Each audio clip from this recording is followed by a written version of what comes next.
বড় মৌসুমের ধান চাল সংগ্রহে নানা অনিয়ম দুর্নীতির অভিযোগ পাওয়া গেছে বরগুনায়। সিন্ডিকেটের মাধ্যমে ধান কেনার পাশাপাশি চাল মজুতেও চালবাজি ধরা পড়েছে চ্যানেল 24 এর ক্যামেরায়। তদন্ত সাপেক্ষে আইনি ব্যবস্থা নেওয়ার আশ্বাস জেলা প্রশাসকের। চলছে চালের বস্তা বদল। গোদামের সংরক্ষিত পুরনো চাল নতুন বস্তায় ভরছেন শ্রমিকরা। এই দৃশ্য বরগুনার সদর উপজেলার খাদ্য গুদামের। হাতে নাতে ধরা পড়লেও গোদাম কর্মকর্তার দাবি ৩৩ টন ধান কিনে তা তৈরি করছেন চাল, যদিও স্বপক্ষের কোনো প্রমাণ দিতে পারলেন না তিনি।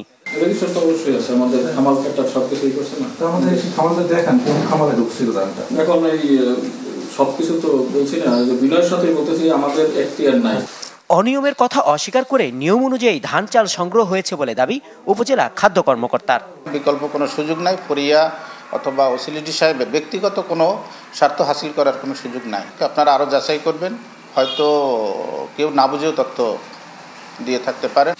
দুর্নীতির সত্যতা মিলল শ্রমিকদের কথায়। তারা বলছেন সিন্ডিকেটের মাধ্যমে আগে কেনা ১৩ টনের বাইরে কোনো ধান গোদামে প্রবেশ করেনি, বাইরেও যায়নি। ধান কিনছে, একবার ধান উঠাইছি, এরপর আর কোনো ধান আমরা উঠাই নাই। কুরবানির ঈদের পর কোনো ধান ঢুকছে না, বেরোইছে কোনো ধান না। ধান চাল সংগ্রহের ক্ষেত্রে কৃষি সম্প্রসারণ অধিদপ্তরের সাথে সমন্বয়ের কথা থাকলেও কিছুই জানেন না কৃষি কর্মকর্তা। তদন্ত করে জড়িতদের বিরুদ্ধে আইনি ব্যবস্থা নেওয়ার আশ্বাস জেলা প্রশাসকের। আপনাদের আসলে জানার নিয়ম আছে কিনা, জানার কথা কিনা আপনাদের? কারা কারা ধান বিক্রি করছে এটা আমরা জানি না।